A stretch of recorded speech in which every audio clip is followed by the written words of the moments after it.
I call the meeting to order. Please rise. Join me in pledging allegiance to the flag. I pledge allegiance to the flag of the United States of America and to the republic for which it stands, one nation, under God, indivisible, with liberty and justice for all.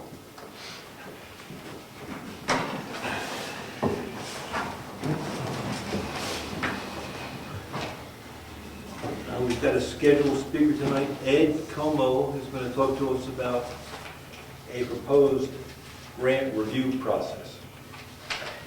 I started a grant review committee up at the Carroll County level of government. I had noticed that numerous times elected officials were given grants. They came across their desk. They barely got any description of what the grant was, the details, the very in-depth details were, and basically they were signed because they were usually signed on a yearly basis. So if new elected officials came in, they weren't really familiar with it, and I felt it needed some more review. So I basically asked them to start a grant review committee. It's just a group of volunteers that will, page by page, go through grant applications. Now, all grant applications are agreements. They're contracts. When you sign them, just as if you go to a store and buy a car or buy any product at all that you have to sign a contract for, there are stipulations in the contract and they should be read before you sign it. If you want to buy a car and you're going to sign a lease agreement, you're going to read it because it has stipulations in it. Well, any grant has those stipulations. And when you're dealing with government grants, the federal government, for instance, will become a grantor. The state may become a grantee. And then if a town takes a grant from the state, they become a sub-grantee. Now there's paperwork that comes with each level of those parts of the agreement that should be reviewed. And I noticed at the town levels, nobody does review them. Some of them are basic, and we started with one that the county receives every year from the New Hampshire Department of Justice, and it's a grant for the Victim Witness Unit, and she helps out victims of crime, within the county. And basically, the purpose of it is to assist the elected official in the review of all grant applications, and also assure that the details and assurances of the grant are understood by the authorized representative that signs the agreement. Now this is a preliminary idea, so we're still working out the actual step-by-step process. But so far we have the idea that the review is going to provide to the selectmen or the elected official the relevant RSAs governing acceptance of grants, of that type of grant. It's also going to tell the selectmen the rules regarding public hearings and notices to make sure that the selectmen understand that certain grants, even though they're worked into the budget, they still have to be stipulated in a public hearing so the public understands that yes, it's part of the budget, but it should be separated from everything else in the budget. And a hearing has to be. So if somebody, for instance, is in opposition or a proponent of that idea, of that grant, then it allows the public to be able to voice their opinion. It's also going to tell the selectmen the dollar amount, the breakdown of how it fits into the budget, and it's also going to stipulate the funding origination. For instance, some grants will come directly from state funds, which came from state taxes. Some of them are mixed. Some grant funding comes from the federal government, goes down to the state, and it's mixed with state money, and then it's given out to sub-grantees. And that should be stipulated so the selectmen understand where that money is coming from. Future tax impacts. A lot of times you will get a grant. An example would be you'll get a sidewalk grant. But it's just to put the sidewalk in. It doesn't say, 20 years or 15 years down the line, are you now going to have to raise your taxes to now repair that, or are you going to go for another grant? So that has to be, the selectmen have to be aware that there could be a future tax burden. And also, the selectman or the elected official will be given a detailed list of assurances, because in any federal or state grant, you will find that you're signing an agreement that asks the town to do something for that money. It's not just a free check. You have to do certain things they want you to do. An example for the state victim witness, it's mostly in regards to the civil rights legislation. They want to make sure that minority populations and poor people, for instance, are getting proper representation and there's no discrimination going on. So a lot of times the victim witness person has to fill out a report quarterly showing, you know, how many people they've seen, where they're from, their ages, the situation, everything, so it's monitored. But this is just it's just basically an extra step to assist the elected officials in the ability to review the fine details of grants. Some grants can be very complicated. I'm worried, when I started this grant review committee just on the victim witness unit, it was 3 or 4 pages. Now I'm up to 25 pages. Because the more you look, the more you find. At first I thought the victim witness money was only state money, and then I discovered through contacting the New Hampshire Department of Justice that some of that money does come from the federal government. And there's different stipulations from the state level. The state made agreements, and they have to follow what the federal government says they have to. So all this should be spelled out to elected officials, and in doing this in public, so the public is also aware. So what I'm trying to accomplish is to get the grant review committee to issue a report on a grant, and the process would be the public hearing. And instead of just having the person who applied just simply say they want money, the second part of that would be the grant review committee person could come up and talk about the report in more detail.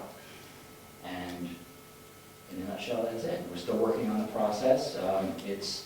It's worked out pretty good so far. We did discover up at the county that there was a highway safety grant that came across the commissioner's desk, which they usually get every year, and they sign. But there were many questions about that. They really didn't have a breakdown. Like, I did not know that the sobriety checkpoint was actually built into the highway safety grant. And I don't remember there ever being a hearing on that. So that has to be looked into. So it's very important, because right now, since the states are very underfunded, we're getting an influx of grants from all different locations, and it's important that we have some mechanism to make sure that the grants are reviewed so we know what we're signing.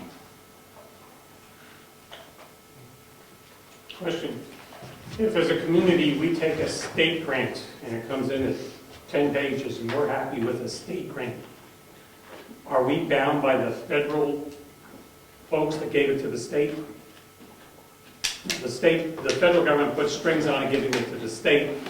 The state gives it to us, and we don't see all those strings that the federal government's putting on them. Are we bound by whatever the Fed said to the state? The state is bound to the federal government to make sure that you as a sub-grantee are doing what you agreed to do. So it is their job to make sure that they are, that you are doing what the agreement said. A good example would be the Granite State Future grant, which was a planning grant from the federal government, HUD, DOT, EPA. Now those stipulations in there were put through, they were made at the federal level, put on the state, but then the 9 regional planning commissions were each given money. But those 9 regional planning commissions did not hold the grant. It was one regional planning commission that held the grant, which has to make sure that all the sub-grantee money gets issued and used properly. It can get very convoluted if you don't really understand all the details.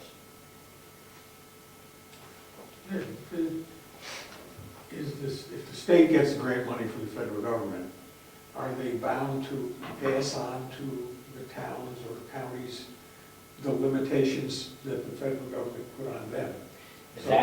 That's usually We listed. know it? We don't. You won't know it if you don't read the grant. Now, It is in the initial grant.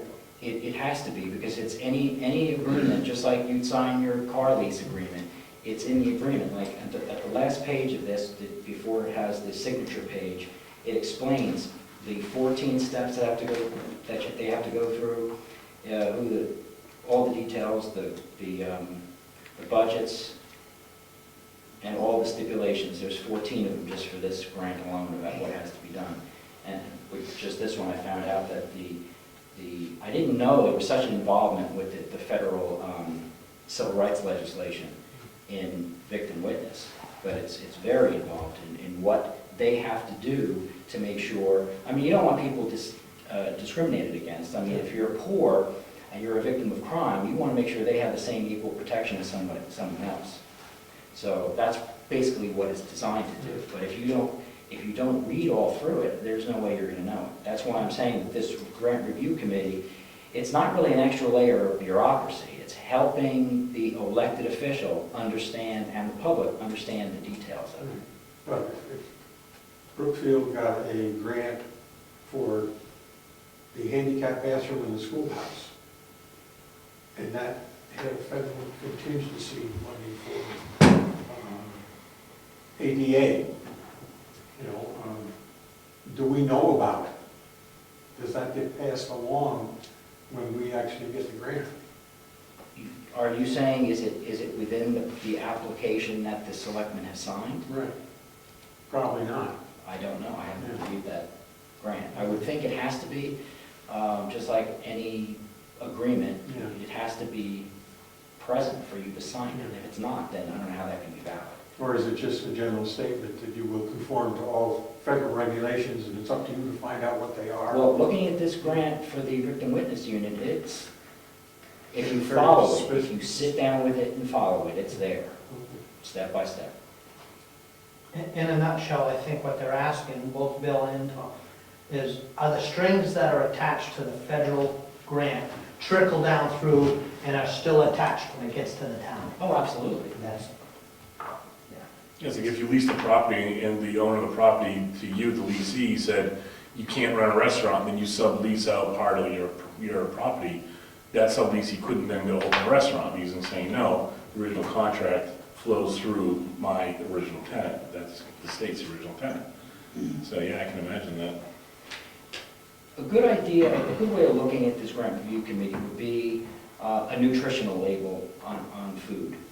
We don't question that. We know we can look at the can, you can look at the bag, and you can see what's in it. That's basically all this is. It's just to make sure all those details are broken down into layman's terms so it's understandable what you're getting the money for. For instance, land grants from way in the past. It wasn't, here, take free land. They wanted you to pay taxes on that land. So they weren't granting you something for free. They're granting you something because they want something in return. So the public and the elected officials who are supposed to represent the public should know what those stipulations are. So they are attached, absolutely. But in the case of the bathroom, they say, here's the money for the handicap bathroom. And then 2 years later, they say, well, your handicap ramp, which is part of ADA, doesn't conform.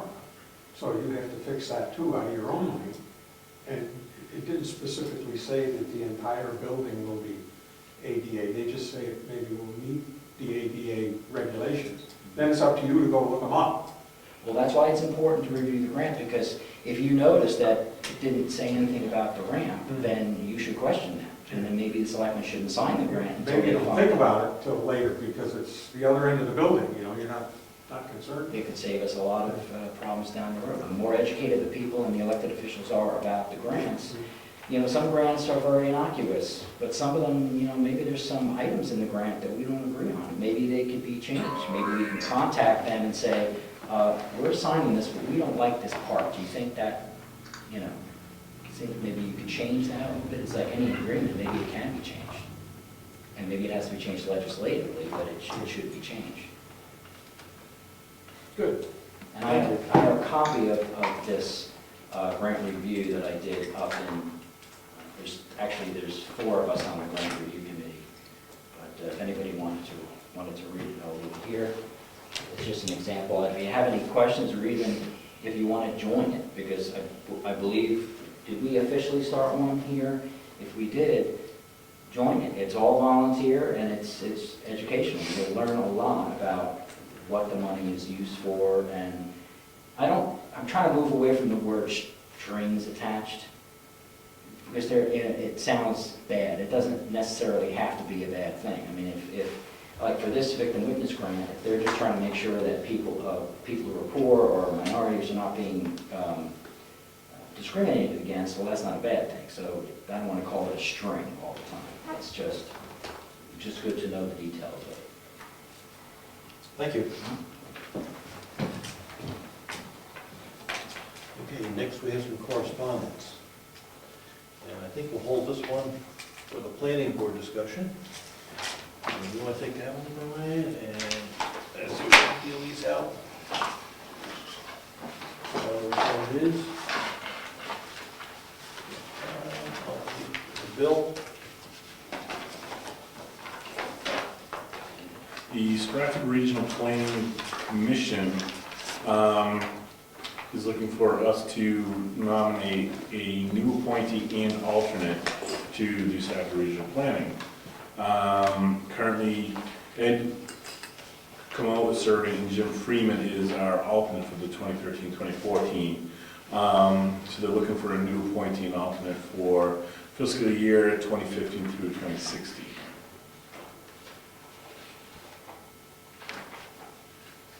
That's what it says. Okay, hold on, we'll have to see how we're going to fill those. Right. I've got a bill here from CAI Technologies for our maps. It's a contract for next year, 4/1/2/14 to 3/31/15. I'll give it to you, Jessica. We paid this year or half. Usually I thought it was, we paid $750 this year, I know. Usually, is it $350 right each year? No, it's either $750 and one year we had to pay $1,500 because they didn't bill us. The town shall pay $750 for the updating service. Look how You took a small. look at this. It's at, No, you did. You got a good memory. the number thing. No. That's for 15? From 2014 through 2015. Joe, you know what, we only paid them $375. I stand corrected. We have in the budget $750. So we paid them half. So- So you're And right. that, you were right.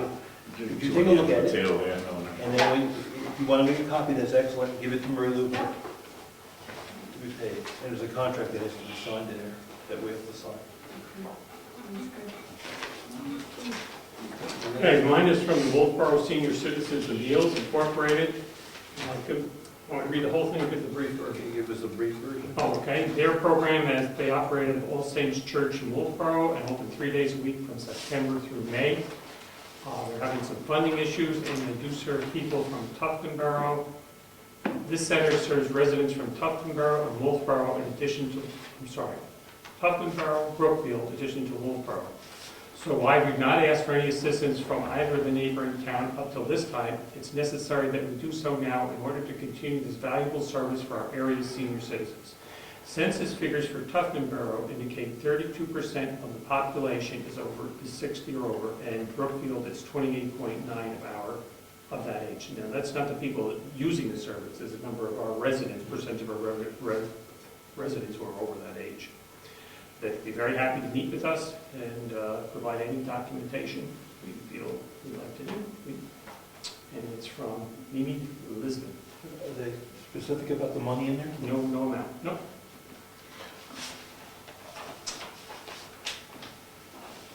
We should hold that to the budget cycle. Yeah, that's what I think we need to do, just give me the budget up for 2015. And I've got a letter from the Hampshire Employment Security Administrative Office. They're looking for us to update a data worksheet on this, on the demographics of the town. Who's our telephone company? Do we have satellite, cable, every year? Service? Who's our electric supplier? Details like that. So, Jessica? tell them about our new drones. You can fax that back. Marcia B. Hunter has made a generous donation for a window at the schoolhouse. Score. She just read a brief part of her letter. She enclosed a check for $350, my donation to the town schoolhouse renovations. I believe this will cover the cost of one window. I have many fond memories of time spent there. So, Marcia B. Hunter. Very nice. Very nice. And that's Thank you. the current correspondence. Would you like that letter? Okay, so let's do the meeting minutes. We've got June 21. This has to talk about our meeting with the Drew Farm Subdivision Association. That one. That one. I make a motion to accept the minutes as drafted June 26th. 21st. 21st, I'm sorry, I went wrong there. Those not in attendance. I'll second it. Any discussion? All in favor? Aye. Abstain. Bill abstains. Next we go to June 24th, our regular selectmen's meeting.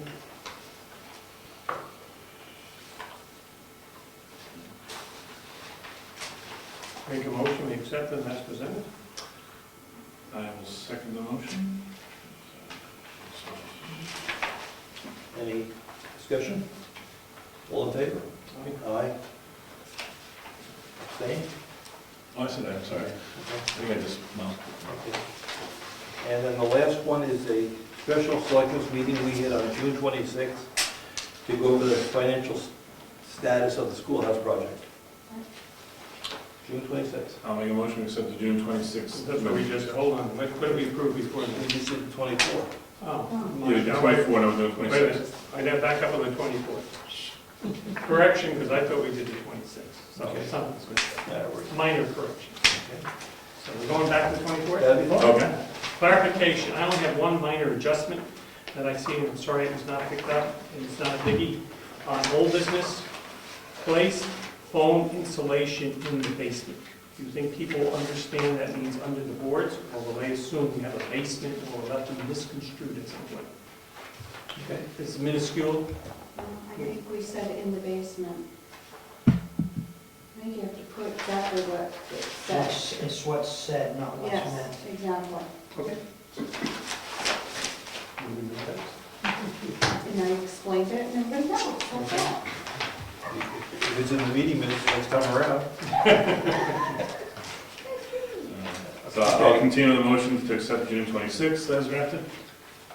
June 26th. We're gonna. Well, we accepted June 24th, right? We made a motion to accept it, so we're good. All So right. now we're on to 26th. And that was a special meeting to go over the budget Yeah. for the schoolhouse. I'll second that motion. Okay, any other discussion? All in favor? Aye. Aye.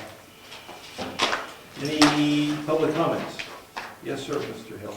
I would like to make a statement and a request of the select in regards to Lyford Road.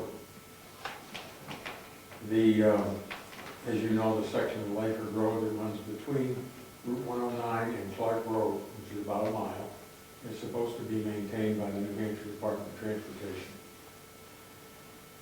It's in a sad state.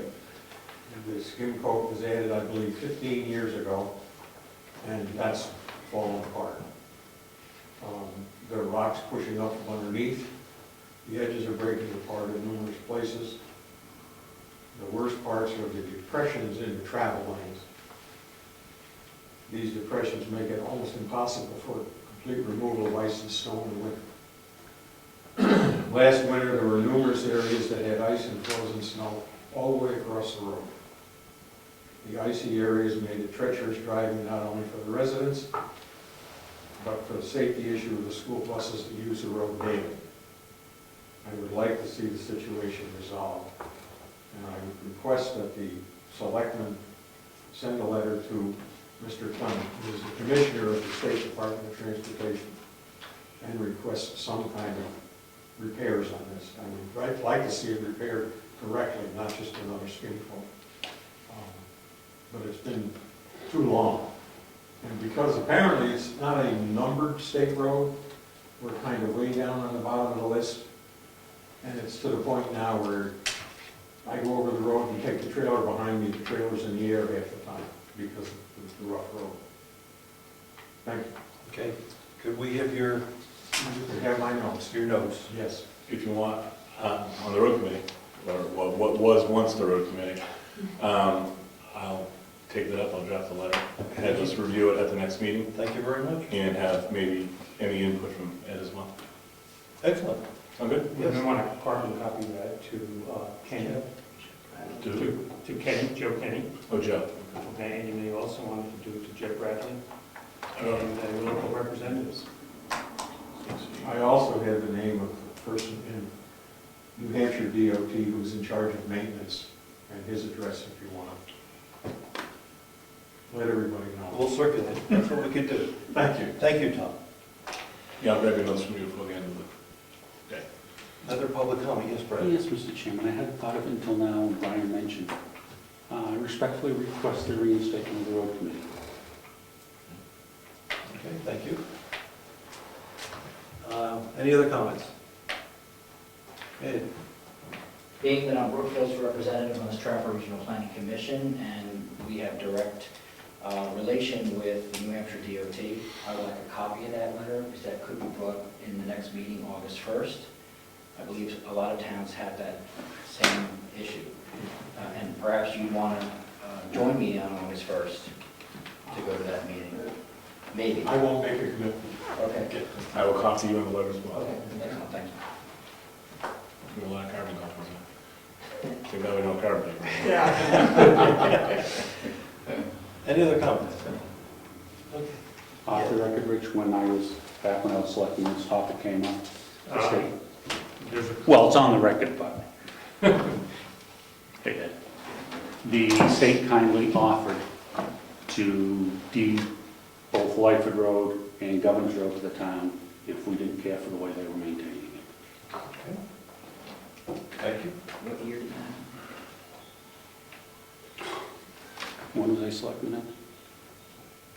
I moved here in '92, Okay. Okay. so late '90s. Treasurer report, Mary Lou. Money. So we currently, this is my favorite time of year, happy to report. So currently in Meredith Village Savings Bank in the checking account, we have $37,931.06. In the savings account, oh, really big number, $637,888.35.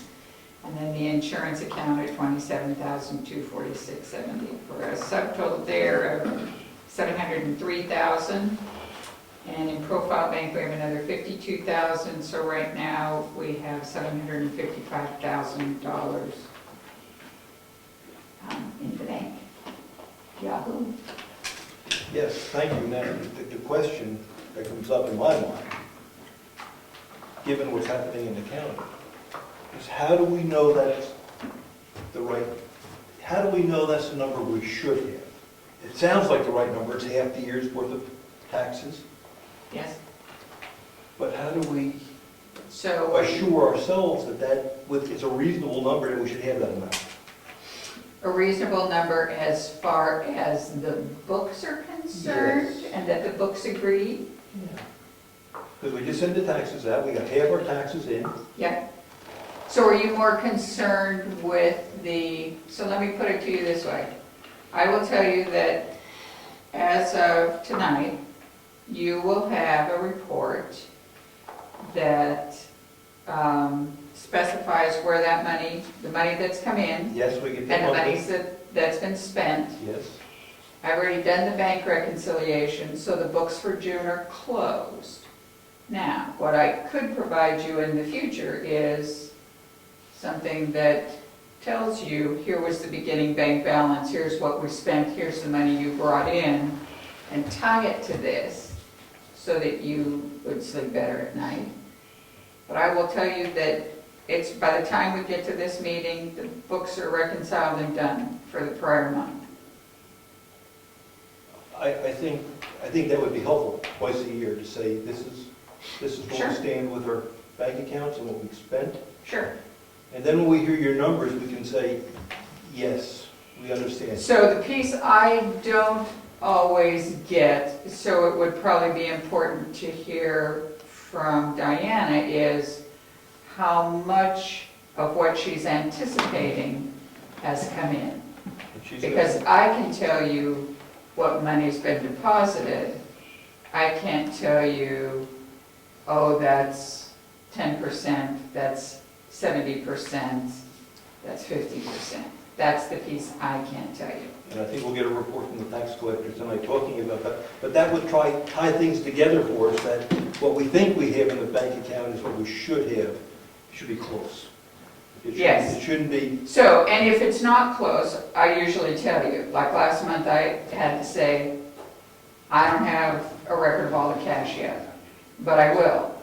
And then I corrected the monthly report, so by the time you get this one, everything's done. because we look at that every month, Yep, and we hear your figures every month, yep, but we really, at least I don't bring them together. okay. Comments? The bank statements help tie it all together though, in the end, to a degree. Based upon the deposits, if you see that you're $20,000 heavy there, but you're $20,000 late here, but you know there's a $20,000 deposit, it should equal out.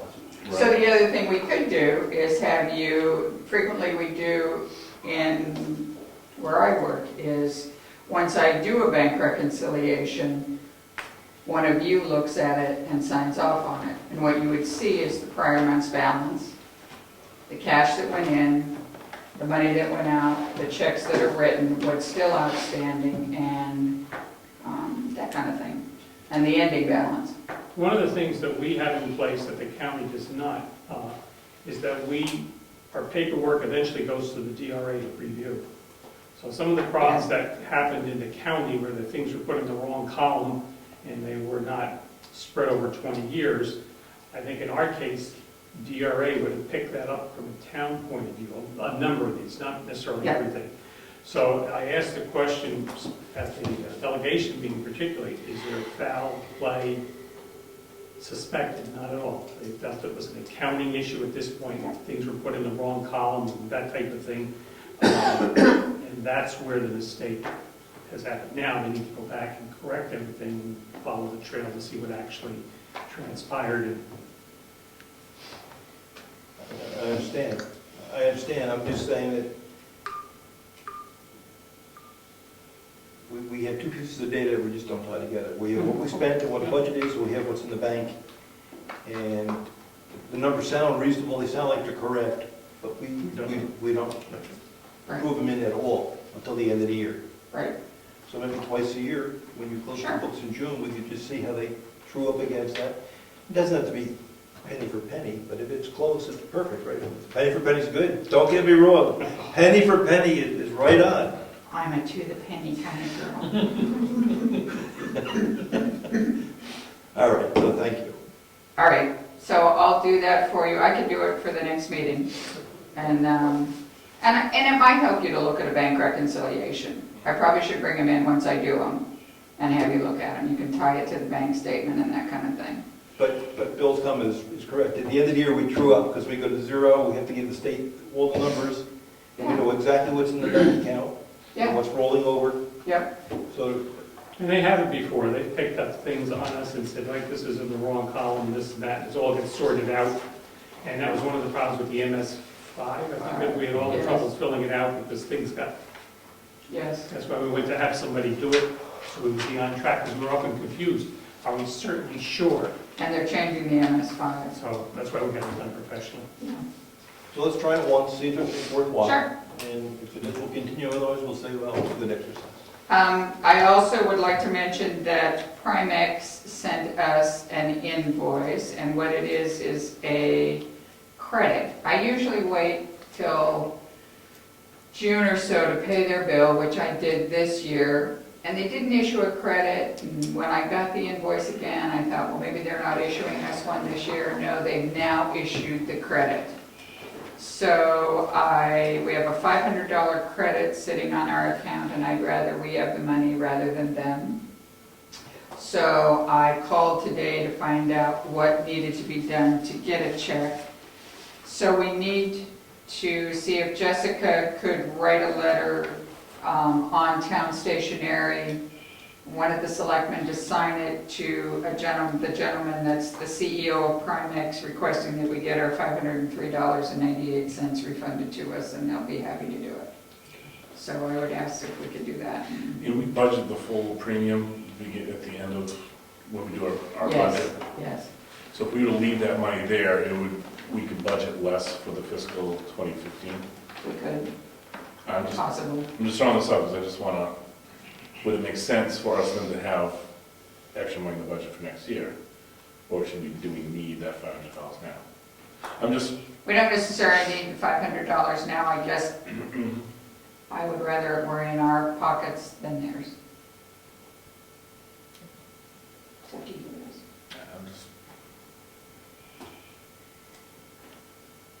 Because they will bill us at the beginning of the year for the year.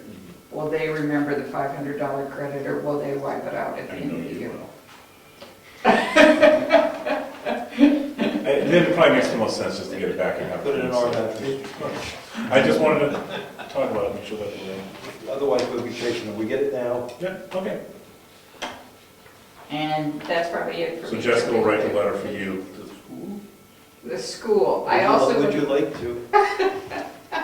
I would like to see how the selectmen feel about, we've received the bill for the new school year for the Governor Wentworth Regional School District. And I would, again, like to see if we would think about leveling out the payments to them, so we're paying an even amount every month. With what we paid in June, and I can't remember the exact number, but I know it was over $100,000. And what we would then owe in July and August, we will have paid them over $500,000.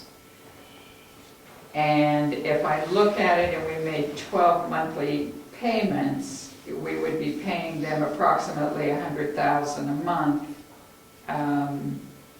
But it would even out the amount, and by November, we would be ahead of the game as far as what they're requesting each month. Now, the first couple months, July and August, obviously will be short. But I'd like us to think about So their year starts in June or July. July. And we Starts in July. And we get half our tax money in June, and they want. Well, we actually get it we actually get it in July, the most. It starts coming in June, but we get the most money actually deposited in July. So we get half our income in July, Yep, and by September, they want, by how far into the year do they want most of that? well, they want it between June, July, and August, they want over $500,000. And our total bill is, 1.3. so in 3 months, they want a third. Yeah. Seems like a lot.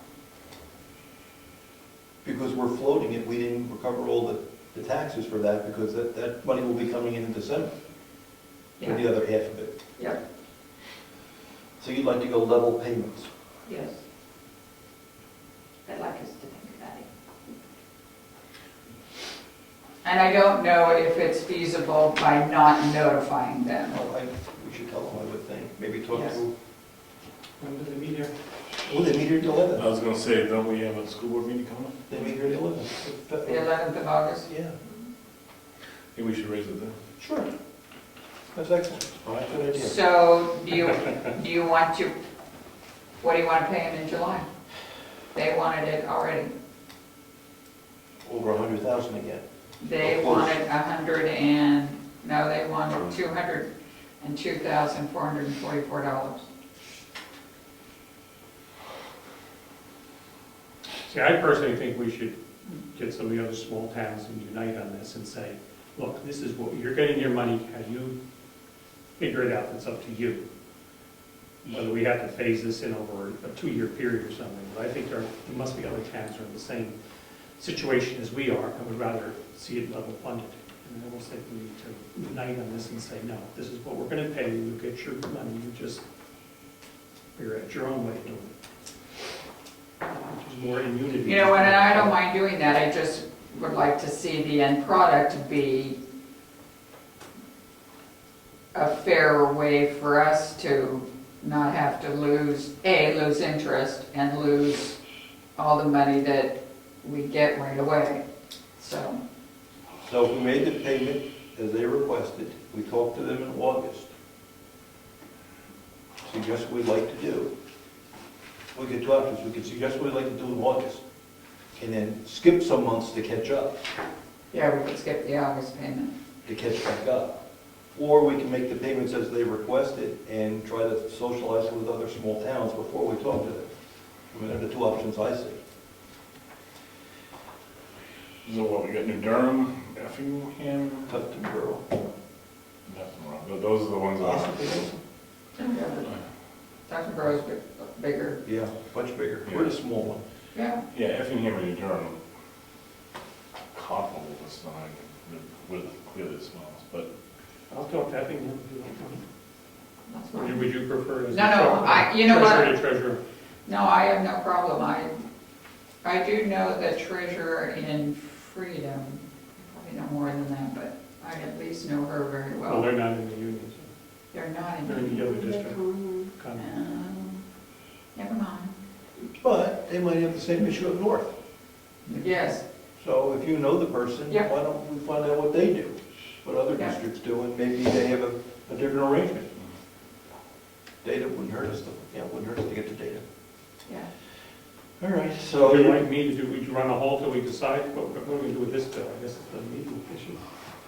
Well, I think we should pay this I bill. think we should pay, I don't think it's right to And this. if, right, and if we have to recover, we'll skip a payment in the future to get us back on the plan. But Or maybe we need something addressed for the beginning of the year and say, this is what we're going to do. If all the towns can join in this and say, look, this is what we're doing, let them, that'd be good too, let them plan also. Yeah. everybody can plan ahead, which I think would be fair. Yeah.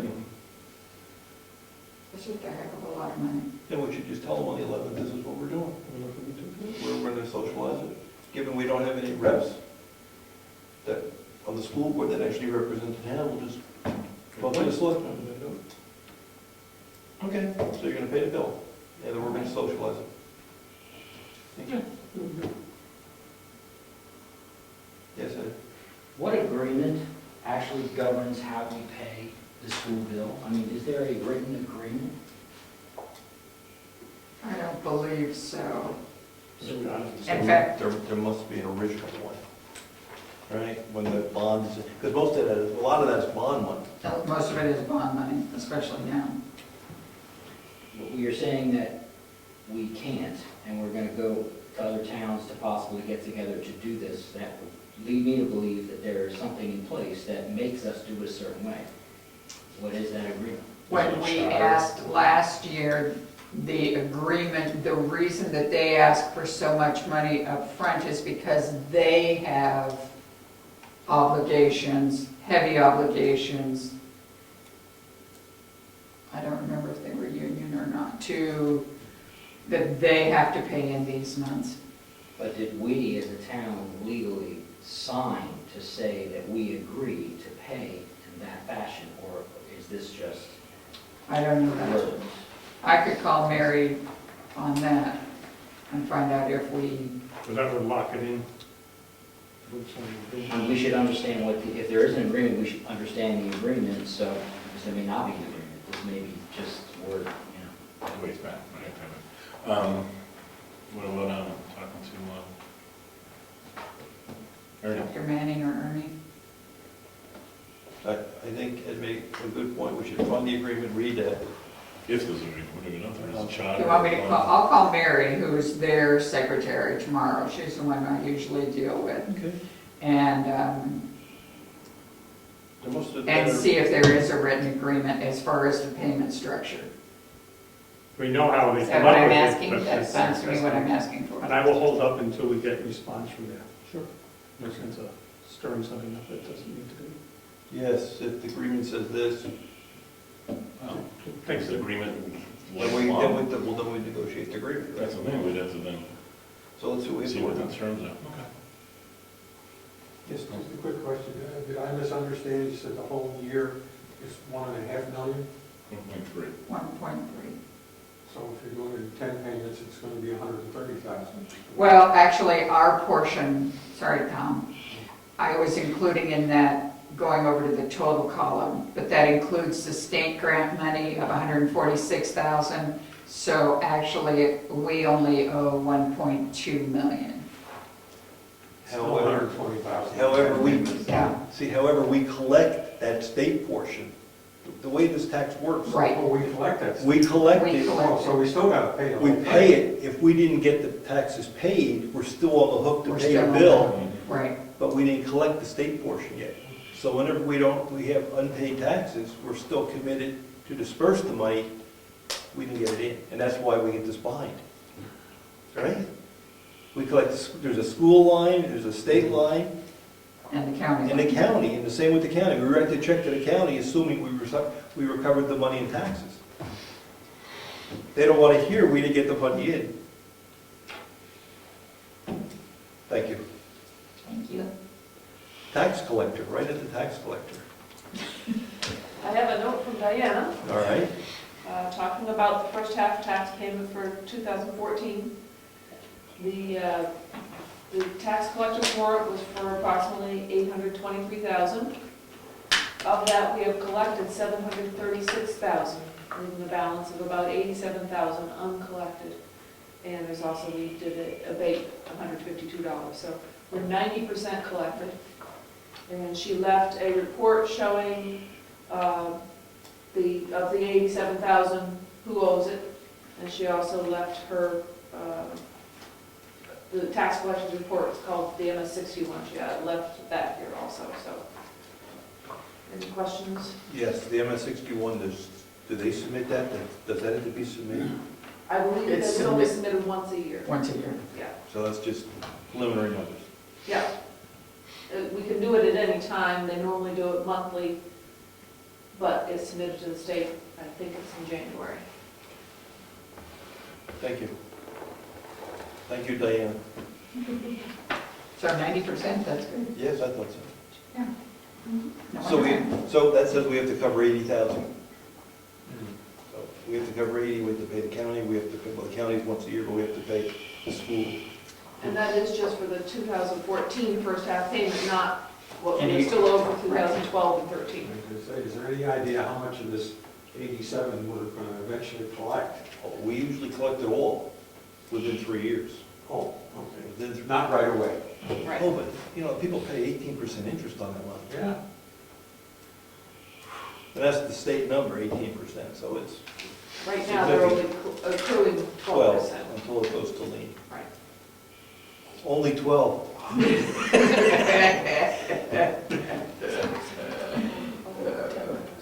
Administrative assistant, Jessica?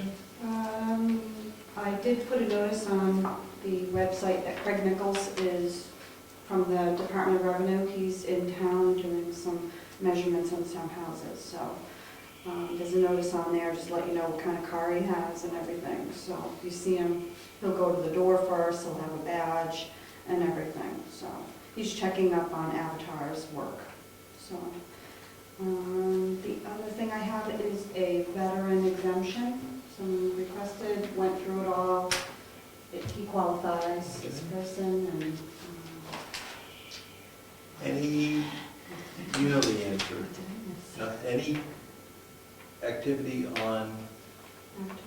yeah, they're gonna write letters to people, they're coming into houses? That'll be done at the end of August. There's still, the target date still is the end of August. I thought they were gonna try to get into some homes. They are. I don't know the dates. Okay. I don't know the dates, but they gave me a copy of the sample letter. Do you remember? Yeah. Well, then just say it. Okay, I just want you in your area. I know, we don't do that. That was last week. I think they're gonna be writing letters. The letters will be coming out very shortly this week because they want to get into the houses next week. And I think they picked 50 houses or so that they want to get into, and people have to sign up shortly. So you'll be getting a letter if the Avatar wants to get into your house. There are 15 times already. And please respond so they can come in and do an inventory.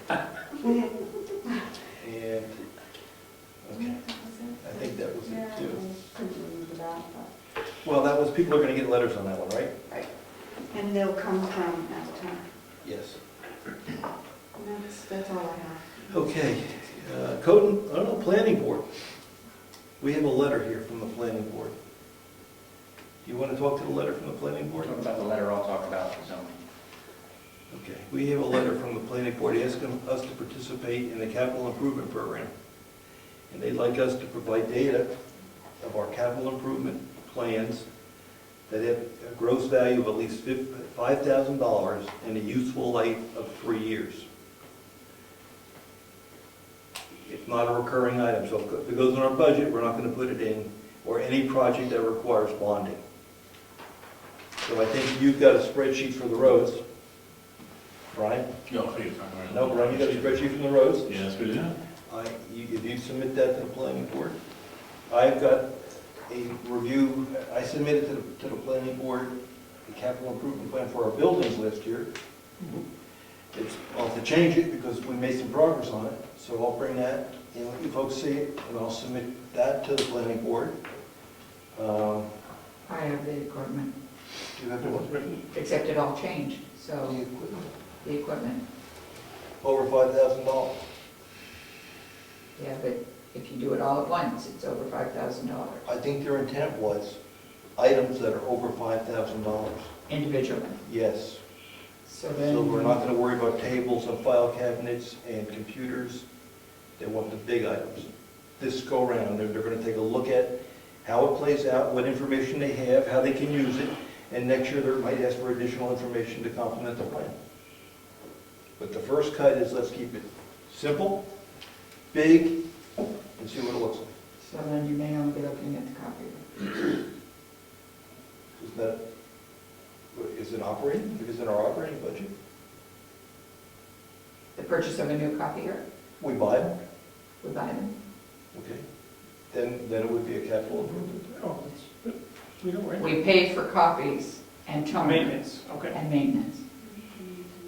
Yes, then it might be a copier. Yeah, I forgot about it. Yeah. What do they cost, by the way? This one, actually could go under 5,000, but, one like it could range anywhere from 3 to 10 or 12,000. So we put a number in, please. Yep, It's a planning number. all right. And then I need to redo the one that lists all of the computers because we have new ones. So I had a spreadsheet of all the equipment we had in each office, and If it's done, if it's done, I'd submit. I had the old one. If it's done, let's see what they're gonna do with it. Okay. And I'll do the buildings again. What's not being addressed is the front building. Townhouse. That was not in what I put together. I can put a number in. I can put a number in. Sure. Till someone says it's not a good number, I can give them a number.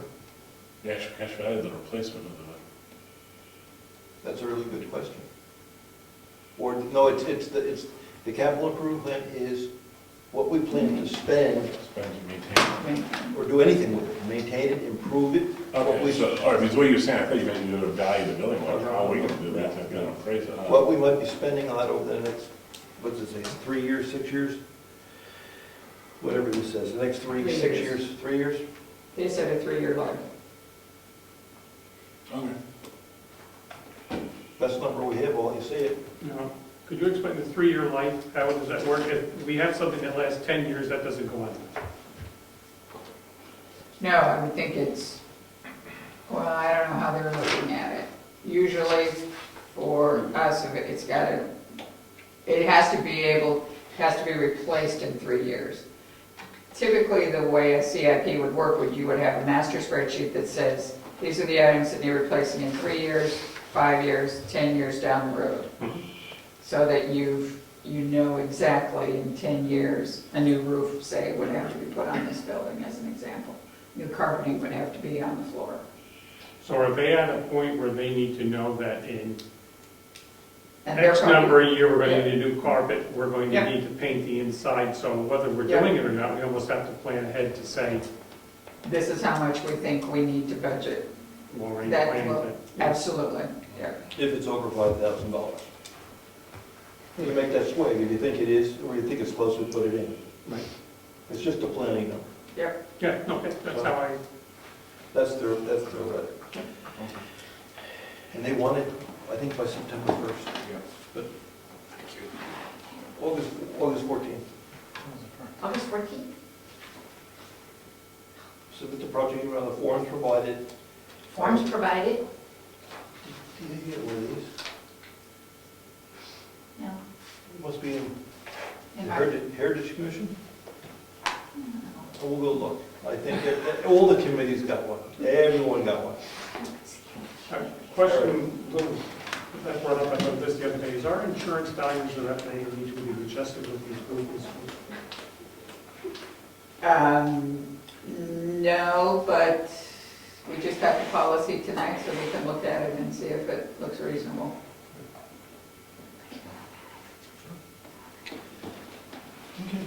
If not, we can adjust it. It's easy to do. I can do it online. Before we get to 500 back. That's a different company. No, it is, okay. Workers' compensation versus, You get money back workers' Insurance, comp, you don't get it back from liability. Insurance is insurance. Ed, you had another comment on Well, that? I was gonna say, you could just briefly report on the last meeting that the planning board had was the zoning review that the attorney did. That we reviewed the attorney's recommendations, and we're gonna have her visit in person, so we can go over those questions. I guess I can. That was good. And we did that, we went over her suggested changes to make sure the town, the planning board was together on what we were going to talk to the attorney about. And she's coming the third Thursday, the next meeting, to go over those changes. Okay. Conservation, Ed? Tom? Nothing? What about code enforcement? I'm sorry, thank you. He's been waiting for, how about road department first? Sure. Let's see, today we did the driveways and mailboxes on Lyford Road. And in my opinion, it's still too soft. I started mine up the road. You mean the blacktop? was not- Yeah, near the edges.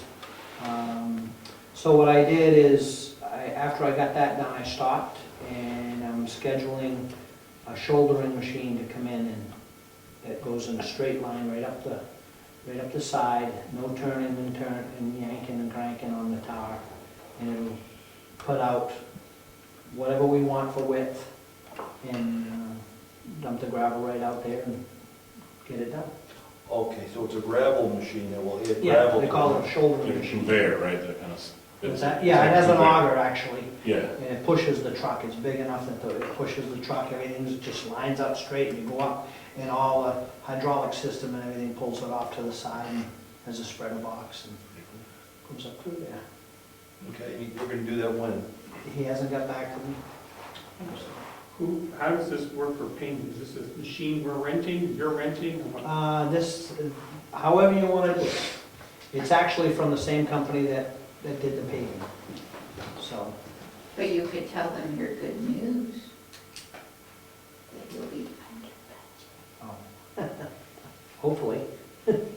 Well, yeah, the bill for the paving company's work is in there, and it's 84,000 there, Lou?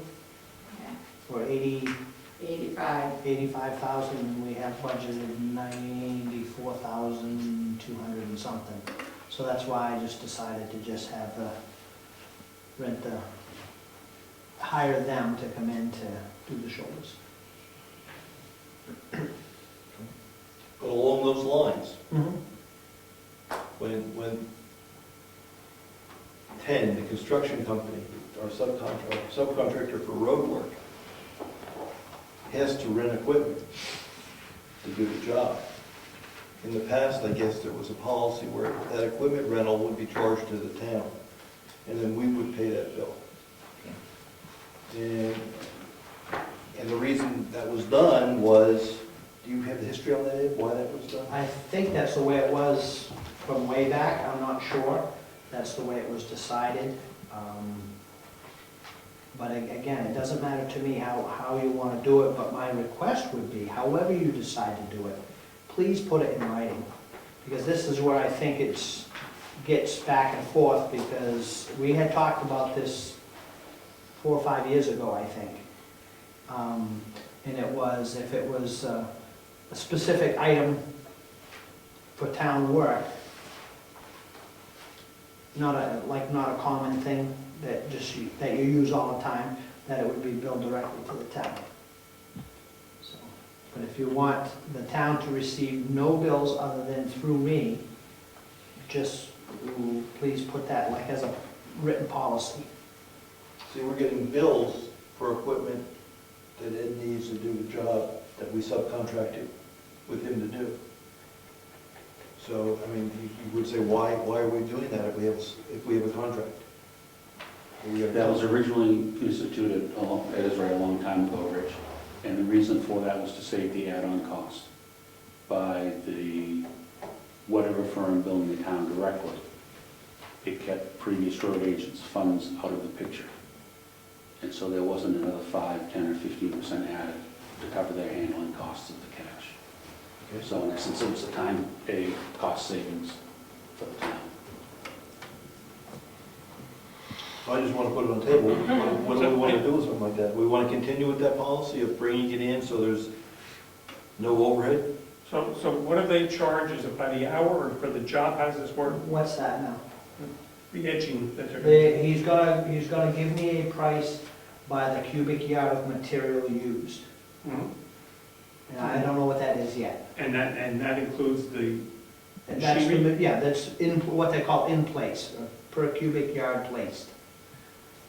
That one was pretty clean, but we have a bill for a Debris, leaf blower, leaf blower. a very large one, it's not like a backpack, something you put on your lawn. That it used to clean out the culverts or whatever it was, or the Ditches, before I ditches. graded.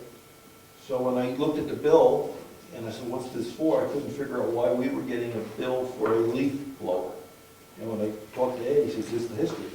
So I said, what do we want to do with that? All right, so it gets billed directly to the town, we would pay it out of the road budget, Yep.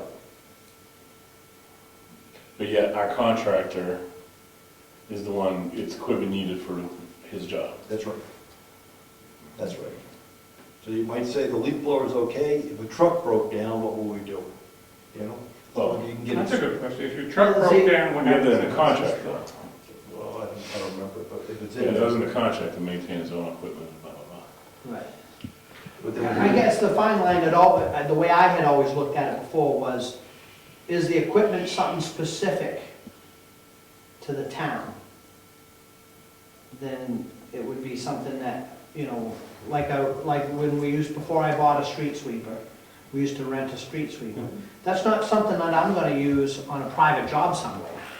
See, whereas a dump truck, I've hired them through me, because it's something that, if the guy that is hauling for the town is also a guy that hauls for me, then people in town are gonna, oh, well, is the town paying for, so it does get down to what is the equipment used for?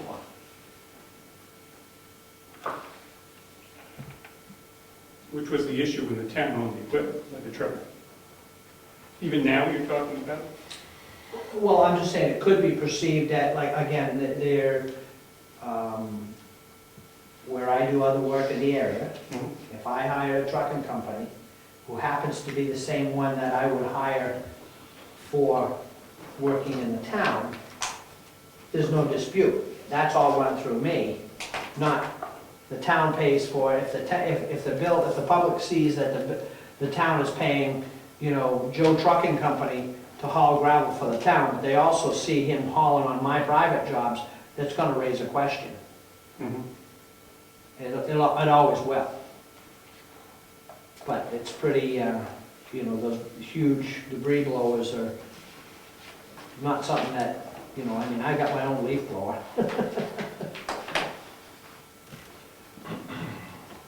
But if you feel, again, if you feel it will be cleaner for the town, it doesn't matter to me.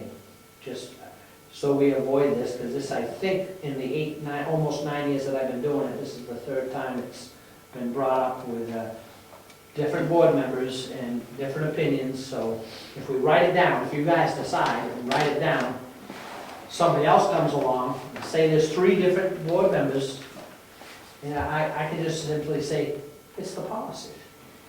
Remember when we worked with the contract, and we had to do things to make sure that we were Yes. separate? Oh, sure, and that's why I'm saying, I have no, whatever's the best for the town.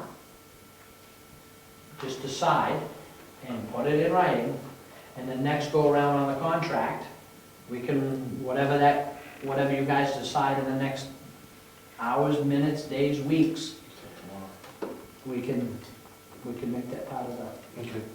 We will bring it up with Laura, we'll meet with her tomorrow night. Yeah, we'll meet with the town attorney tomorrow, we'll ask her what's the way she sees most towns do it, and need her advice. Put it on the agenda for tomorrow? Yeah, it's a quick question, I'm sure she probably has a quick answer for us, so.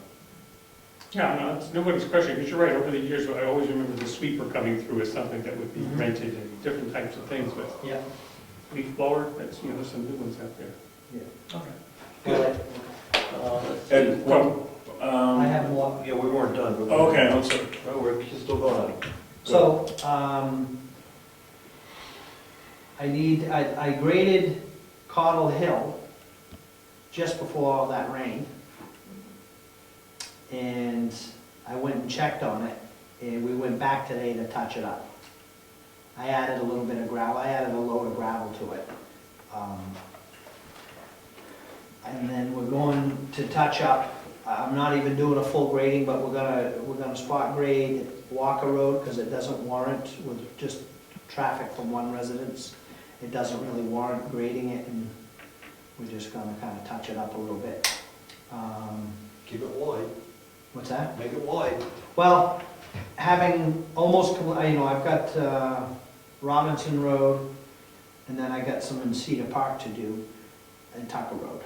Then I'll have my first go-round done, and I can already see where, with all this rain, Lyford Road is starting with potholes again. By the time I finish, I'll have to go around again, but I guess the point I'm saying is, having gone around the bulk of the town, there are areas that are gonna need some work, and I'm keeping a list, and then I will let you know my recommendations for that. Good. Can I back up? Just on the machine, I think it's great, I mean, folk going that route, are we on the side of Lyford Road, that there's a piece of machinery to come in and do it? It's cost, Yeah, that's not an issue. No, I don't think that. That's how they're gonna build. What's that? Well, that'll be part of the road contract, just like we just got the big check for 84, big bill for 84,000. So they're gonna bill us directly, the paving company for that job. as of now, yeah. Yeah, it just comes out of my budget. Yeah. That's a good point. So as an example of big expenditures coming right to the town. Okay. Anything on the road? Road? Did you, on Bryce, you had that well, and you were gonna do like a, But I will do that first thing tomorrow, and are you meeting tomorrow night? yes, I'll bring it for you tomorrow night. great, because that's what made me think about, we're meeting with Laura tomorrow. What time are you meeting tomorrow night? 6. 6, okay. So, And I did take the stumps down, You meeting here? the trunks down on, there's a new tree on Garney that went down with the rain Sunday. okay. It's just before the Wakefield line, maybe 100 yards before the Wakefield line. If you're heading towards Wakefield on Garney, it'd be on your right, Okay. about 100, maybe 100 yards before the Wakefield line. It's right on the side of the road, it's an old dead tree, it probably a couple cuts and We tosses. had some good gusts of wind. Yeah, and it looked like it's just rotted, probably got wet, but Yeah. it's probably worth getting off there quickly because someone's gonna nail it, so. But it was just to let you know, I got both those tree trunks down and had gone through the entire town. and cleaned up all the winter blowdowns and everything else. So now I'll go, and we'll get that tomorrow. Okay. Code enforcement. Nothing to report. Okay. Conservation says nothing. Emergency Management Director. Brad. Good evening, sir. Hazard mitigation plan. Yes. I believe that's waiting for the board signature. I got an email from June Garno about that. Who has it? It went to you. We were copied that it was sent to you. And then I will contact Ms. Garno and find out where it is, because I do not possess it. Okay. I don't think we have it. No, it's on our box. No, it would be, what it would be a letter of concurrence, because I believe the plans are, no, it's fine, I'll take care of it tomorrow. Okay. Okay. I'll get you a call. Is tomorrow night's meeting public? No. We need with the word. Well, I don't know if it's public anyway or not. No, not that one. 9/11, reverse call. Yes, I forgot to bring the form with me, it's all completed. You got the form? Okay, because you can also fill it out online. Do you want me to fill it out right now? What's your proposal? That Bill and I be the contacts for it, Mr. Director and Deputy Director. And you be capable of sending the request or having someone send it for us? Either. Either. How does it work? Is it in a website that you're able to access to be a password and ID, so you can then type out a text message and then it'll get voice translated? That is my understanding. Okay. Before you leave tonight, could you see me? I have some bills I'd be happy that have your name on them. to. I can't, shouldn't be too many. 2 9-volt batteries and We thanked you for that not a at the problem. last meeting. Saved us a lot of money. And we have a computer inside there that you asked for. Yeah, that'd be tremendous. Excellent. Ed had a question? I just wondered, can you give us an example of how the reverse 911 will work? And why you have, what is the agreement you're signing? What is that for? The agreement basically just says who is authorized to issue an emergency message on behalf of the town, For the whole town? for the whole town. Town or part of the town, wherever the emergency may exist. So if there's a forest fire begins, what steps go, what happens? We would, either Bill or I would log on and provide the notification, and then that would get put out via telephone through the reverse 911 system. And where does that go? That would go through, my understanding is either the Laconia or Concord call centers. But it's landlines only. Yes. You can use it for that emergency, you can use it for lost children, you can use it for any emergency that you want to broadcast to the town. If there's a chemical spill and you want to evacuate a particular area, or if there's a town-wide or county-wide, some type of emergency, you could use it to broadcast for that also. What else can this be used for? Meaning, is it also locations of buildings? Does that have to be put into a system or something? Because I know in Wakefield, they were going to do a reverse 911 agreement, and they needed proper postings for the GPS points for houses. Does that have anything to do with that, or is it something different? I believe that's something different. However, Brookfield was one of the first communities to be 911 mapped. And so the state does have GPS coordinates of all the driveways. Not necessarily exactly where the building is, but all the driveway coordinates and numbering, as well as other pertinent GPS locations on other pertinent. But that has nothing to do with the No. reverse 911 system. One of the things that I see, Brad, that we have to be very clear for is exactly what it will be used for, so somebody doesn't come back at us and say, well, you didn't warn us. Well, you should have gone back, it's on there. I have the policy here. Okay, so that nobody can ever come back, you didn't tell us there was a Yeah. wild bear running through the neighborhood, I don't know. It has to be to inform citizens of a situation requiring immediate attention, such as severe weather conditions, evacuations, escaped and dangerous prisoners, and hazardous material incidents. And it says the alert system may not be used to broadcast non-emergency messages which are not related to an imminent public safety issue. So, Brad, can the county or the state then use our reverse? Do they then have access to do, let's say, a statewide or a countywide? Or is it? Yeah, no, the state has the full capability now. The only thing this agreement, it's not even an agreement, it's all it is an authorization saying what some county can. town folks have the authority to have that message broadcast. All right. So if an emergency occurred, say a weather emergency, at that point typically the EMD and staff take over and manage the whole situation. As part of that would be using the reverse 911 system to let everybody know what was happening. Breakfast at the townhouse. Breakfast at the townhouse, or back when we had that big ice storm quite a while ago, we were all hunkered down with no power, and people were driving by saying, oh, we just had a great breakfast. Yes. Salmonville had power for 4 days before some people in Brookfield even knew about that. We were all under the impression that the whole world was frozen out. So to be able to convey critical life-saving information. I received one once because of a lost child. You got an Amber Alert that you And they wanted to run something for a lost child. Yes, I think I'll do that one time. Yes, Tom? With a lot of people going strictly cellular, can you add cell numbers to the plan somehow? That I'm not sure of, Tom. Okay. I doubt it. No, I doubt it too, but you never know. There was a training on this that we have to go to, so that will Yes. probably clarify some of that up.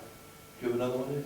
Well, I was just going to add to the fact that you can get, a lot of your cell phones have applications that can run those warning systems on it. I believe it's almost the exact same thing. I mean, you can have it for a lost child, it'll warn me if there's a thunderstorm or a tornado coming, or a flood, or anything. So I'm assuming that could be for cellular, and I guess the reverse 911 is for landlines only. Forest fire warden. Hasn't been any activity. Excellent. A lot of permits issued. Campfire permits, very few brush permits. And other than that, I don't want to use the Q word, it's been low activity. Okay. Heritage Commission, Mary Lou, you have anything? All right. Yes, the Heritage Commission will be meeting tomorrow night at 7 o'clock here. It's the big planning night for the Old Home Day Dinner, which is August 16. And we'll be doing the barbecue again this year with music after dinner. And we're also going to be talking about the Veterans Memorial and seeing if we can plan an event for this summer to try and sell some of Ron's art that he is volunteered to donate to sell for a Veterans Memorial Fund. So, big meeting. Let me tell you the status of the kitchen and the bathroom. Okay, Um, I was there, but. Are you, today? No. Okay, the sheetrock's coming Thursday. I talked to Ron Losky, told him what we want to do with the water heater. I told him when we needed it. We need it for the breakfast on August 9th. Yes. He said he will try. I said, that's a month away. Gary's gonna have everything set in the bathroom, sheetrock-wise, floor-wise, so that we can get the hot water up and the bathroom going. Okay. We also need the propane company to come and give us a regulator. They want 2 weeks' notice. When we talked to them last week, they need 2 weeks' notice. So when Ron's ready to fire it up, we have to get a planning date. So, that's what I heard last night. What time for the dinner? Any idea? 5 to 7, $12 this year. I raised the price. Oh my goodness. And I was thinking about coming this year. $120. Yeah,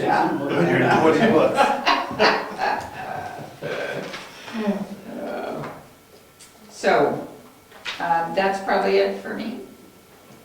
We'll meet tomorrow night. Okay. And we should be done by 7. If not, we'll move into our office.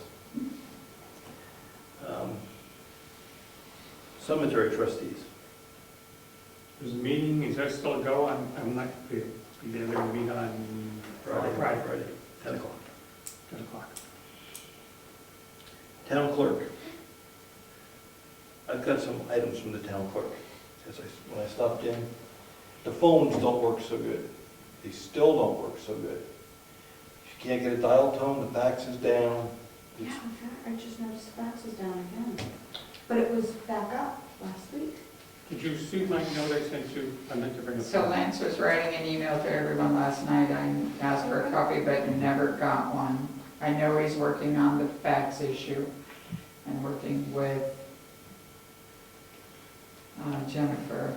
I think it's all related to the second line. What I remember him saying is it's all related to, if you look at the second line of the phone system, which is also the line the fax comes in on, that line is not working. And so he was working with Fairpoint to try and get it to work. And the question is, do we call Fairpoint out? If it's inside the building, it's our responsibility. If it's outside the building, it's theirs. So I know he's come down because we were here Saturday when the alarm was going off. Sunday, the alarm was going off. And when he ended up calling them, that too was related to that second phone line that's not working. And that's what they usually get their messages saying things aren't right on, and it turns out it's all interrelated. So if no one got the email from him, I'll ask him to Well, finish it up and send it. okay, you can comment on this. I talked to Fairpoint. I said, how much for you folks to come and fix this and make it right? And I said, I don't know whether it's inside or outside, but we got static, and sometimes the phones work and sometimes they don't work. Now, if Lance can do it, I will back off. The price they gave me was $120 for the first half hour, and then $55 for every additional half hour. Feedback I'm getting from the clerks is the phones don't work. Yes, Ed's got his hand up. If we take the old phone right there, the corded phone, and we go outside to the box, Yes. you can unplug it from the building, you can plug that phone in, and if you get a dial tone on each line, it'll tell you that the problem's in the building. Right, and he was doing that. The only problem was it was still a two-line phone. He didn't have a single-line phone to test with. Oh, I- okay. But he That's what I had had a one problem at the with. But house. isn't that corded phone a single line phone? No, it's two-line. Is it? Well, How does the one over the other building plug in? I guess they so come, that was, they that tell me was mine's a what- single line phone. It used to be a two line, but now. So let's take a look at this. We can do that, we can run the experiment. If it's outside, we can call Fairpoint, no charge. If it's inside, and we'll know that when we plug this in, what do we do? Is Lance gonna keep troubleshooting this? Is he the I person? can call him and see if he is, or what if he was able to do anything today. I don't know that. Okay, because if Lance can't do it, or doesn't have time, or whatever, how are we fixing it if it's inside? Yes, A little history on the fax line, unless it's changed as a second line, that still comes into the old town hall through an archaic interface, then comes over here. That's where the problem has been in the past, has been with that interface. Both lines did not come over here because it was perceived to be a security issue, where if somebody was going to come in and attack the town, the office building, still be able to use line 2 because they wouldn't know that it went to the townhouse. Well, now they do. Thanks, Brad. What can I tell you? But that's where a lot of the problem historically has happened. So we didn't know that until 30 seconds ago. You look outside, you see a bunch of wires coming here, you see a bunch of wires going over there. No one knows where the wires go. Mr. Chairman, would you like me to take a quick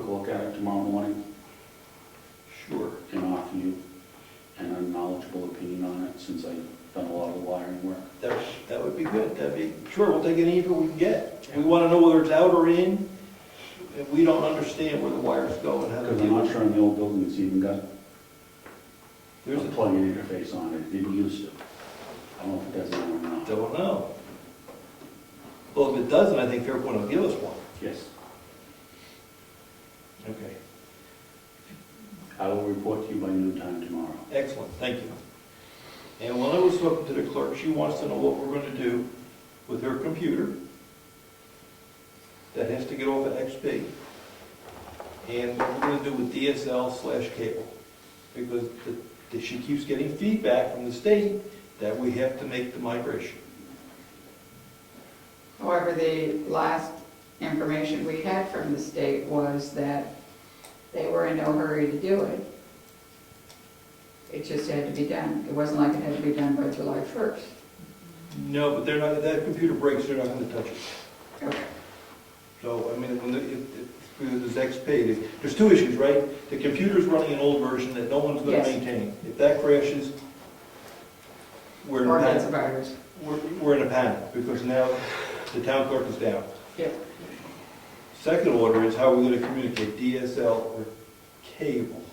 And it looks like we've got some feedback from Ed.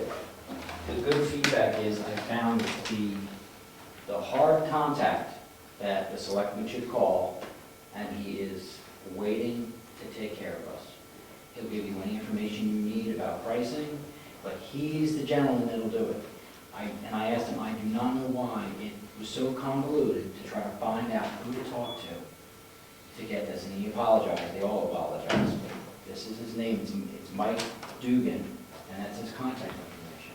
So he will take care of you and give you all the information you need, and there's pricing that goes from 14 on up. So we have, and that could possibly take care of telephone. What did you say, though? You had a thought we needed a certain something for it to work. Bandwidth? For what I spoke about bandwidth. The more bandwidth you ask for, the more money you're going to pay. More bandwidth is a larger pipe, more information. For what we do in here and for the limited amount of time we're here, we don't need a lot of bandwidth. We just need a little. Now, if you tell him what we do, he could probably tell you. The $14, that's not going to work for you. You might have to go to the $49. But he can answer those specific technical questions about what we need. Because they also provide phone. It could save us money in the long run if we look at it. Yes. That's the number. The reason I sighed is because the other feedback I get from the clerks, and I heard from Jessica also, they keep getting calls. We have one number here, and we keep getting calls for what's the tax bill owed on this property?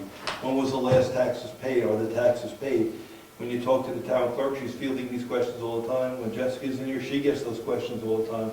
Suggestion was that we have some sort of PBX where we can say press 1 for the town clerk, press 2 for whatever, and then each have their own piece of email. Yeah, and they take Or voicemail. their own voicemail, they say what their hours are, whatever. And that would probably be a good thing to put in for next year's budget. Yes. It would be an upgrade to the phone system, but it would be a good idea. We talked about it last night at home too. And Fairpoint doesn't do it. No. So you gotta go outside and find a different Right. contractor to give you a PBX. I don't know whether Time Warner provides it or not as part of their services. I I don't know. They do. Because it's all virtual now. I mean, there really isn't any equipment. They do it through the web. That gentleman would not. Regarding that, Rich, I would hate to see the town go to web-based telephone from an emergency management standpoint.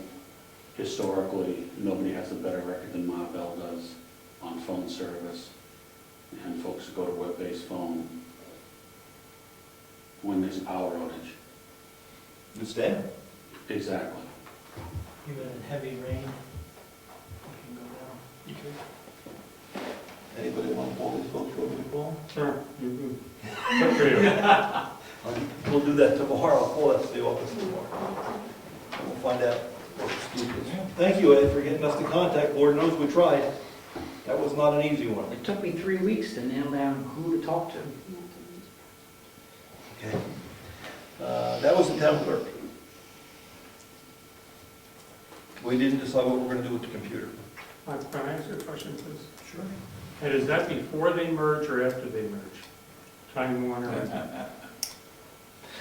It might have something to do with it. so we better do it, talk to them fast before they have a new job Well, description. didn't they already merge with Comcast?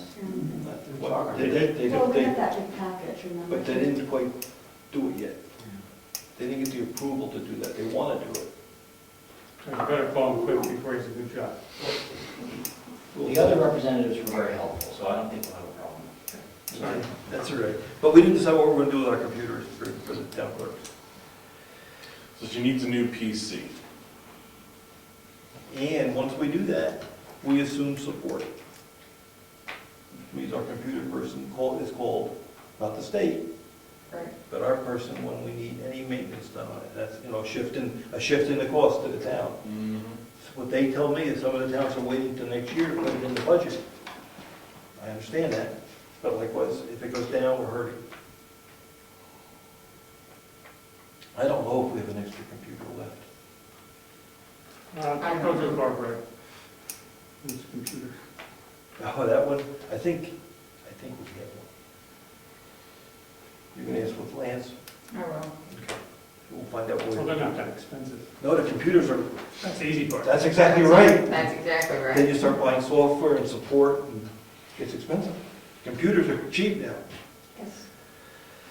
Cheap is like $300-400. Then it's a one-time cost. Okay, joint loss management, there's no report tonight. Web statistics, quarterly report. The only thing I have for tonight is that on our business directory, we now have 3 businesses listed. And I guess I have a question for you, since we have not seen a lot of change in our web statistics, how often do you really want to hear about that? Every 6 months. Every quarter. We're every quarter now. Let's just do it every 6 months. Kind of like when we do the bank statements. Yeah. Yeah, in June, so we. So you're free and clear till December. Okay. Other boards, committees? Yes, Tom? As far as I know, the Brookfield Wakefield Historical Society is still having their breakfast on the 9th of August. I believe it starts at 8 o'clock. Nobody's here from there, so I'm not sure. Wait a minute.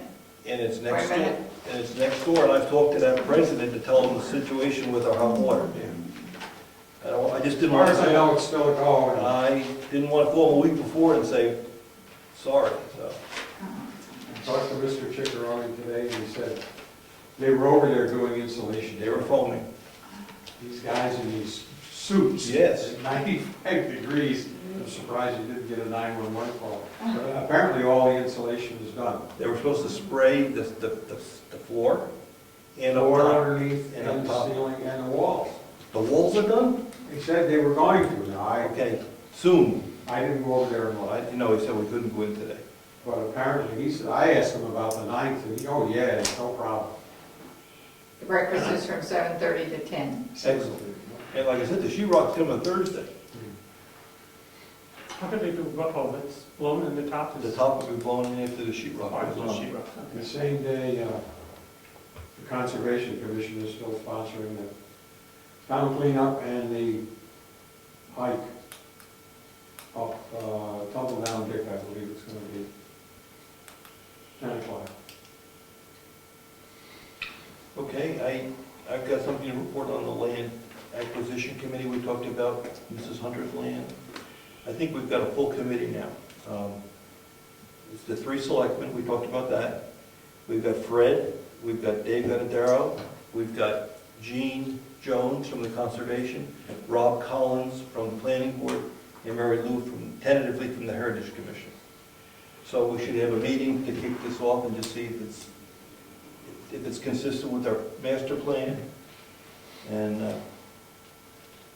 do we want to go forward with it? This is for the 250 acre parcel. So can we check our calendars? I'd like to suggest a Tuesday night. Should we do it like in 3 weeks? August August? 5th? So we give everybody plenty of notice? August 5th is plenty of notice. Today's the 8th. Is that all right? I'll send a little blurb out. And we're gonna just do 7 o'clock. Yeah, my model is we have a circle, and we talk about the master plan, whether we want to do this or not. And that's the purpose. Is it consistent with our master plan? Yeah, sounds good. Okay. 7 on the 5th. It's a public meeting, Yes, it is. be on the website. Yes, it will. So what are we calling the committee? Land acquisition? Is the master plan on the website? I don't think so.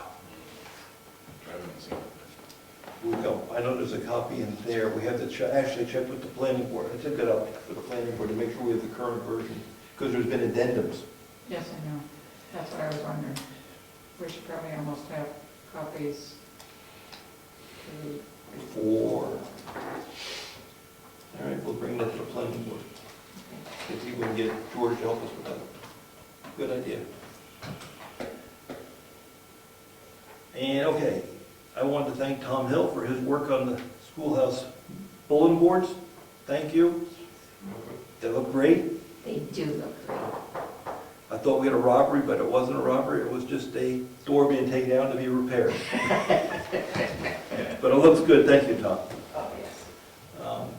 Anything else? Yes, I have one more thing. Okay, go ahead. We've got a proposal in front of us. Anchor. They have the carpet cleaned In here? in here. In the offices. Oh, in the offices, yes. Jessica, you talked to the person, right? 1,200 square feet? 1,200 square feet for $500. And every office he can get into.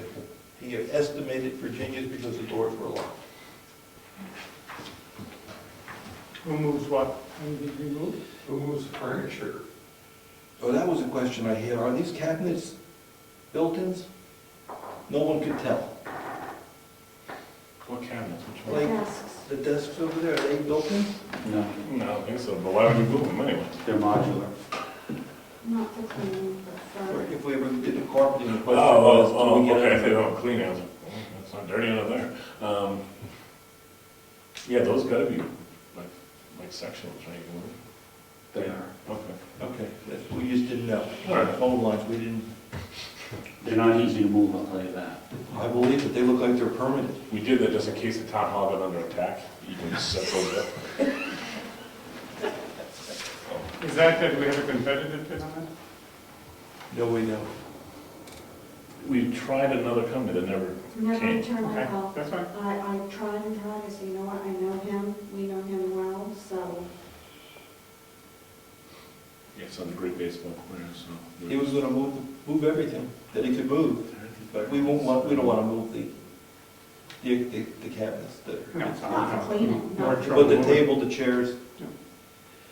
Yeah, Now, these other numbers in here, Jessica, these are just estimates if we wanted to do other things, right? correct. If you wanted to replace the carpet, even just one room, I believe, because my room actually has grease all over the floor, and it's not me. I don't know who it is, but if you look at it, and he says, not him either. But if you look at it, I don't know if my room will become clean. Is Because the he also problem. gave us an estimate for Yeah, permastone in the schoolhouse. Yes, when he was here, we walked over there and said, what would it cost to put linoleum in the schoolhouse bathroom? And that, he said, what about the underlayment? I said, included. What about the labor? I said, included. So I think on the bottom, you see that. Yeah, you got a total of $949 for the bath. And Gary's number was less when he put in the tile, because he Down tiles. was gonna put in, well, these are tiles, these are self-adhesive tiles. Mm-mm. The problem with gentlemen is that you gotta cut a 12 by 12 piece for a small room, so the waste is phenomenal, right? So he was pushing, let's use tiles. Mr. Chickaroni says for that price, he can put down some basic porcelain tiles like in our bathroom and come in lower. Well, what's Target Permastone? 16 by 16, are these? The carpets. They were self-sticking carpets, is what he recommended. Permastone's carpet? I believe so. No, in the bathroom? Yeah. Oh, they're linoleum tiles, but they're stick-down tiles. Okay. And there's also an estimate on the carpet tiles. He Yeah, then- suggests it's easier to replace if you get grease on it, you can just pull up That's the what every tile office I've ever worked in has. and It's put squares. right down. That's what commercial people use. That's what every office uses. So he gave us other prices, but we're talking about. All right, the carpet cleaner, we'll back. Is there any of these a candidate for laminate flooring? I think with the slip factor, with snow coming in with boots, I'd rather keep carpet down. That's my thought. It's easy enough to vacuum carpet, too, you don't have to mop carpet. Well, we could try. So we're gonna spend money, do we have a motion? All right, so we're only talking carpet cleaning, the 1,200 square feet. Yep.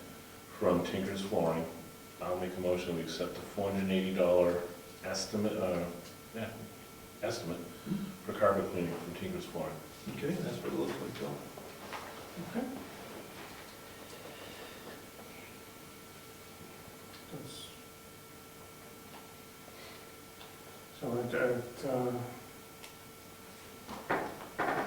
It's a tough one. yeah, I'm sorry. Okay, I second that motion. Any more discussion? All in favor? Aye. Aye. Okay, Jessica, you got it? You may need to make sure the days he comes, that Yes. where nobody's here, or Oh, absolutely. We'll work through that and ask Virginia if she wants her office cleaned. Because you'll have to be here to She'll have to beat her hair up open It's it. not she wants, we need it cleaned. It's not if she wants it, that's the office that needs to be cleaned. Right. So we need to either have someone here or we need to gain access. and she's gonna have to get her paperwork Mhm. out of the way so Yeah. we can get in there. Right, right. So either she preps it ahead of time and secures what she needs to secure, or she would have to at least either be here or be comfortable with us being here, which I'm not sure. I'd say we'd be quicker getting her a computer if The top floor was clean. When they climb under the desk, it's gonna be better if it's a clean carpet. that's right. And I like that he quoted us new carpets, but I think we have some life left in these carpets still. Oh, yeah, let's clean them up. Yeah. Let's get another few years out of these things. All right, any other comments before we look at bills and checks? You might remember to notify George and some of these people that come in all these different times to use it, that the building is off limits on Oh, okay, when we have a date. when we have a date.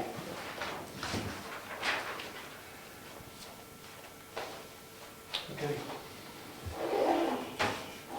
We sold a copy of the Wakefield Brookfield book that Virginia sells, so when that happens, I send a check to the Historical Society for the sale of that book versus our town book. We haven't sold one in 3 years. So I don't sign the check, so you're going to give me that education.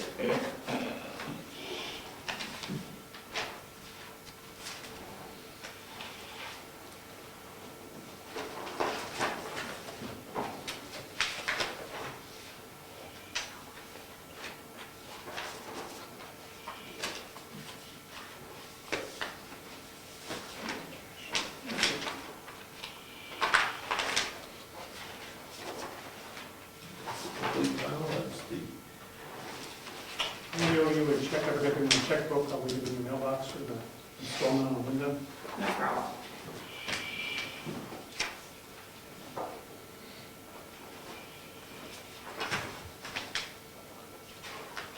getting warm here now, huh? Yeah, it's I will do this something, you did that. That has to be it, Jesse.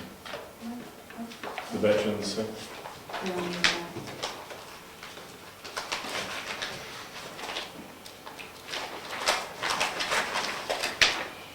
You went through this time, Mary Lou? Pardon me? Do we have any Well, we have a pile of invoices too. Oh, yeah. First of the month, I thought. First of the month. We always have one at first of the month. Bradley, before you leave? Oh, no, we don't. Oh, you did find some. I did find it. Get warm. Wait till August, it heats up in August. And if I'm warm, you know it's warm. It's very true. Air conditioner, you may not. Yeah. Just a fan. To me, fan would be perfect. You need ceiling fans. It's the best thing Be we can make. comfortable. Yeah. Back to the windows. That thing is so loud. What? That thing is. Oh, you're trying.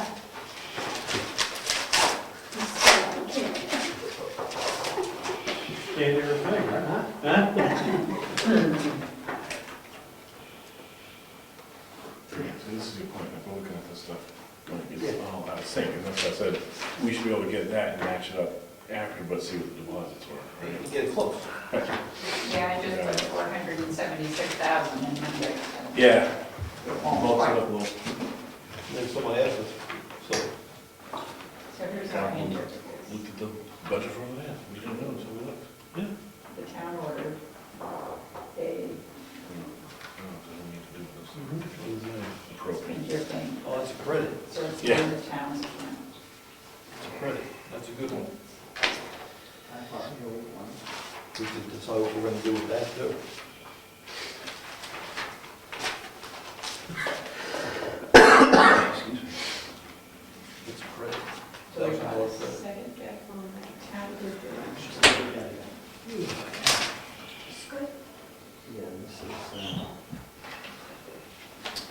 Did good doing that road. Have they seen any more prices on their oil? Yes, I just sent one to you tonight when I came in. Are they going up or down? 283? 183. Yeah, it's 183. That's down. That's still down, that's It went fine. down, what, 2 pennies? That's 5 cents, well, that's what you said. How much? But it went up with the original, right? It went up from the original, now it's going back down again, we kind of zipped up and down. We'll do it It was better. 184, wasn't it? The original? Yes, it went up to 188, now Yeah, it's now 183. it's 183. First of August, we'll do it. Yeah, we should I lock them in. wanted to know if Mary Lou wanted it. If we run into a situation in the Mideast or something where a quick decision has to be made. We were talking about the propane. Every week I get an update and I send it to the Close to- selectmen. Actually, it's close, it's not gonna change. And I was just, tonight was one of them. I didn't know if you wanted a copy too. I sent you one tonight. I'm thinking, maybe you want to keep your eye on it. Mary was already. On the price? through there, Yeah.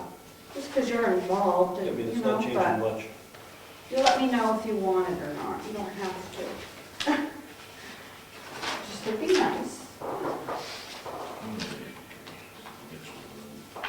Yeah, it's 183. It's not changing much, it might come down a little. This is another big one. They're catching up.